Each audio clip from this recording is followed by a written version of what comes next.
વેચી દેવાની છે કોંગ્રેસની માનસિકતા, તો કોંગ્રેસ પ્રવક્તા મનીષ દોશીએ કહ્યું કે કોંગ્રેસના ચૂંટણી ઢંઢેરાને લઈને ગેરસમજણ ઊભી કરે છે ભાજપ.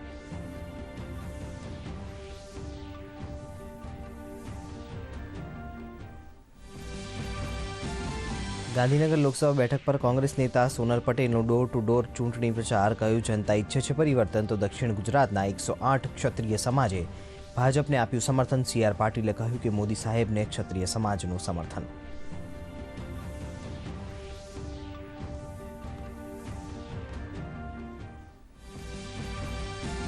તેલંગાણાના કરીમનગરમાં ભાજપ ઉમેદવાર માટે મુખ્યમંત્રી ભૂપેન્દ્ર પટેલે યોજ્યો રોડ શો.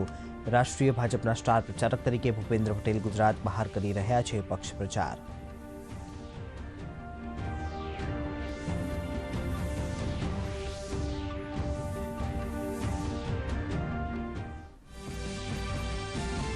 ભાજપ નેતા નરેન્દ્ર મોદીએ મધ્યપ્રદેશ અને ઉત્તર પ્રદેશમાં યોજી ચૂંટણી સભા. કહ્યું, કોંગ્રેસ કરે છે તુષ્ટિકરણ, જ્યારે ભાજપ કરે છે સંતુષ્ટિકરણ. તો જયરામ રમેશે પણ ભાજપ પર લગાવ્યો મેનિફેસ્ટોના નામે જૂઠાણું ફેલાવવાનો આરોપ.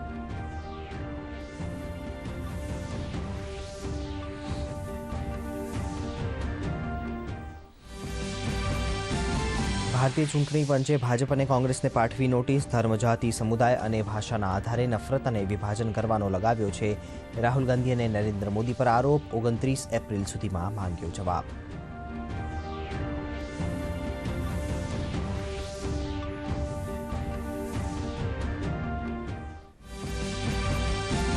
કન્નોજ બેઠક પરથી સપા અધ્યક્ષ અખિલેશ યાદવ ભાજપ ઉમેદવાર સુબ્રત પાઠકે નોંધાવી ઉમેદવારી. સુબ્રત પાઠકે કહ્યું, હવે થશે ભારત પાકિસ્તાન મેચ જેવી ટક્કર. તો અખિલેશ યાદવે કહ્યું, અમે 6 બોલમાં મારીશું 6 છક્કા.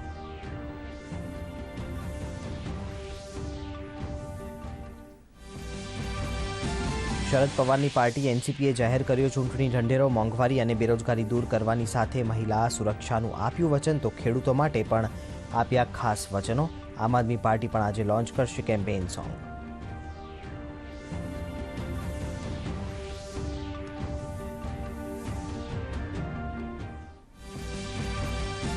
ગુજરાત પોલીસ ભરતી બોર્ડના અધ્યક્ષ હસમુખ પટેલે PSI તથા LRD ભરતી મામલે ઉમેદવારને ઝડપથી ડોક્યુમેન્ટ અપલોડ કરવાની કરી હાકલ. પોલીસ ભરતી બોર્ડ ટાઈમટેબલ મુજબ પૂર્ણ કરાશે ભરતી.